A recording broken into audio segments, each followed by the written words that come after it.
bumpies.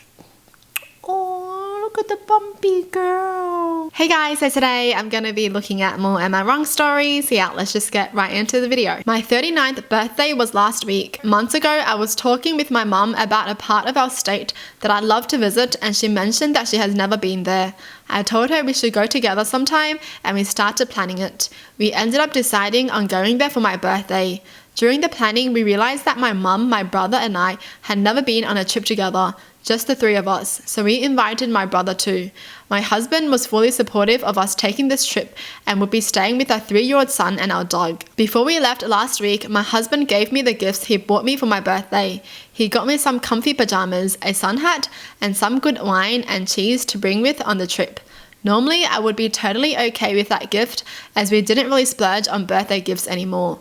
But he had been talking about getting me a smartwatch and new luggage for my trip ever since we started planning it. He knows I can be kind of picky about gifts, as I have exchanged some of the gifts he's got me in the past for a few different colors or options. But this time I told him to just pick something out for me, as I want those things for the trip. He offered instead to go shopping with me so that I could pick out exactly what I want, because if I take them on the trip and don't like them, it's not likely I could return or exchange them. I thought that this was a good idea, but life got busy, and before I knew it, it was the week of our trip and we hadn't had a chance to actually go shopping together. So the time comes for us to leave, and a part of me was expecting my husband to surprise me with a new watch or weekend bag, but he didn't. I admit I was pretty disappointed that he didn't take the initiative to just get me those things on his own. I tried to not let it bother me during the trip, but it was kind of on the back of my mind. After we got back, I mentioned to him that I was disappointed that he didn't get me the watch and bag like he said he would. He told me that he thought we agreed to do it together, but I told him he knew how busy we were and it wouldn't have been much effort for him to just do it on his own. He got offended and told me that I just spent thousands of dollars on a nice relaxing trip with my family while he stayed home and took care of everything, and I'm complaining about a watch and a bag. I told him that he knew how much I was looking forward to having those items for my trip, and I'm just disappointed that he didn't realize that and take the opportunity to do something special for me. He apologized for ruining my trip, but I know it wasn't sincere and he's just telling me what he thinks I want to hear.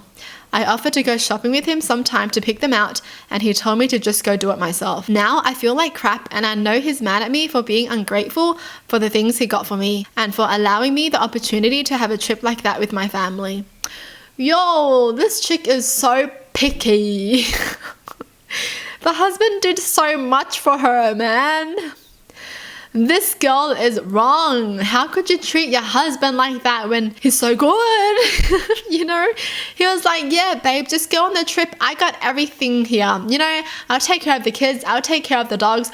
You just have fun. And here are the presents that I got for you. And she's not going to be grateful for that. Like, compared to every jerk that we have read in these stories, this husband is just gold, okay? He's the diamond, all right? Come on, you have to at least be grateful and treat him good because he did those things for you. Honestly, he doesn't even have to get you anything, to be honest. Like, I don't even need presents. I'm just happy that my friends want to hang out with me. I don't care if they don't get me presents. Like, I don't even want them. I just want your time. I want your company. But then I guess it depends on your love language. Like, maybe gifts are her love language. But still, he got her stuff. Dude, I just feel like this husband is just so nice, man. He was fully supportive of her taking a trip with her family, and he's just staying at home, right?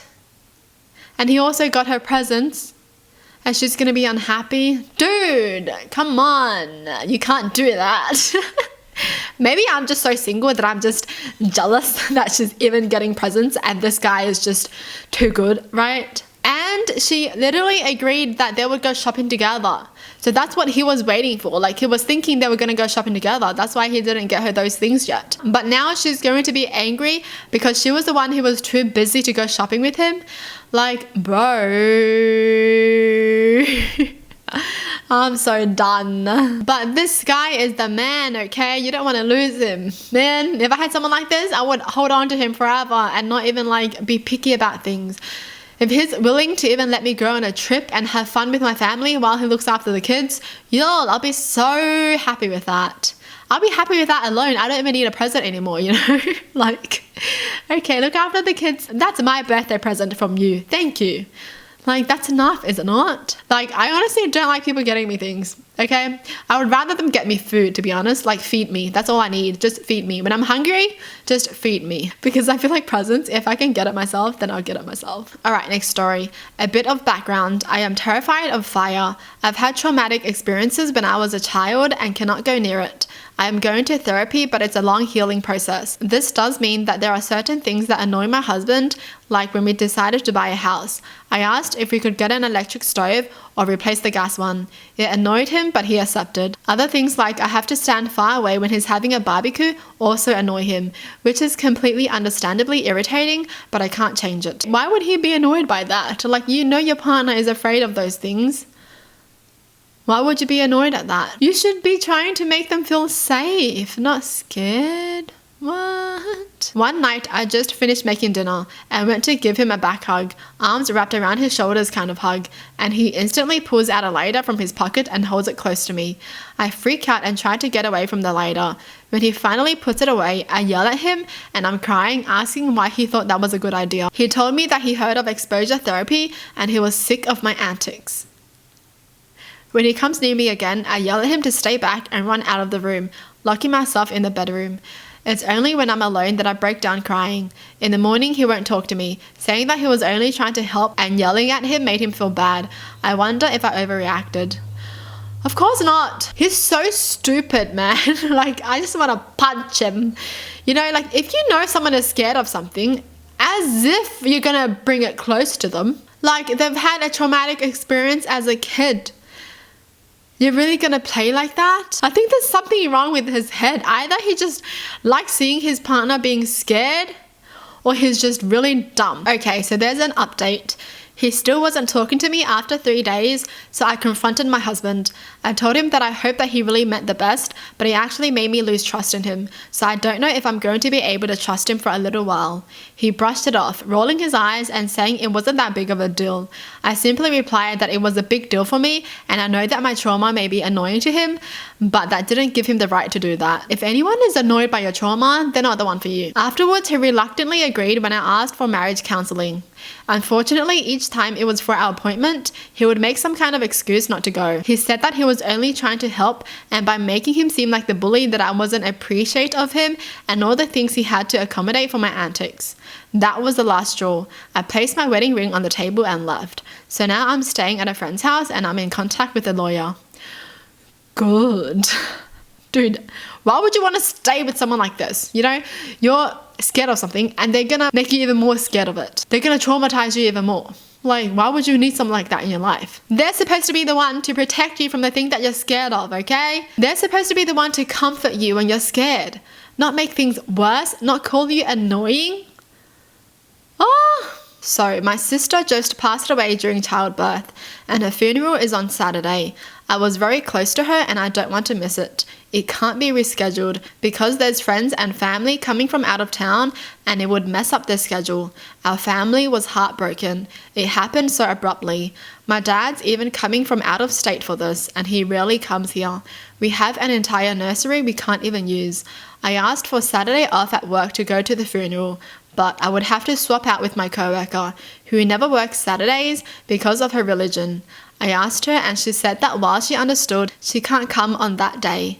I pleaded again and again, but she wouldn't budge and told me to stop asking. She won't even work on this one day, even though my sister literally died. I got a heads up from my manager that if I harassed her anymore, I would get written up. I talked with my mum and stepdad about this, and my stepdad is on my side. While my mum said I shouldn't insult someone's religion, and I was wrong for even asking. I need this closure and I'm super frustrated and depressed.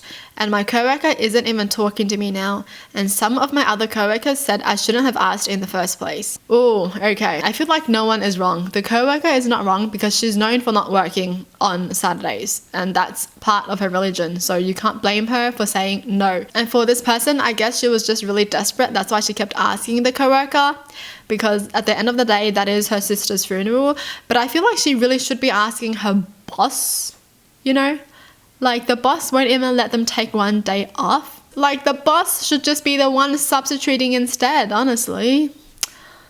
What the heck is this workplace? You can't even take one day off? Like where? Where are they working, bro? Like why can't their manager find someone else to replace them? Is there like no one there that can replace them? I'm just so confuzzled. Honestly, no one is wrong in this situation because I can understand that this person is very desperate. And the co-worker is not wrong either because why would they be wrong if that's their religion? They're not allowed to work on Saturdays, so they can't work on Saturdays, okay? And we are not in anyone's shoes to be judging anyone's religion. So no one is wrong. I just feel bad for them though because their workplace can't even find one person to replace them. It's not even their job to find someone to replace them, is it? Like, if you tell your manager, hey, I can't be at work on Saturday, the manager should be the person to find someone else to replace them, isn't it? Like, what happens if you're like really sick and you have COVID and you can't come? Is the manager going to be like, hey, you have to come unless you find someone? What if you get into a car accident? You have to come unless you find someone. Yeah, weird workplace. Weird. Well, that's it for the video. Hope you guys enjoyed. Tell me in the comments down below what your thoughts are. And as always, thanks for watching. Hope you guys liked it. And I'll see you guys next time. Bye.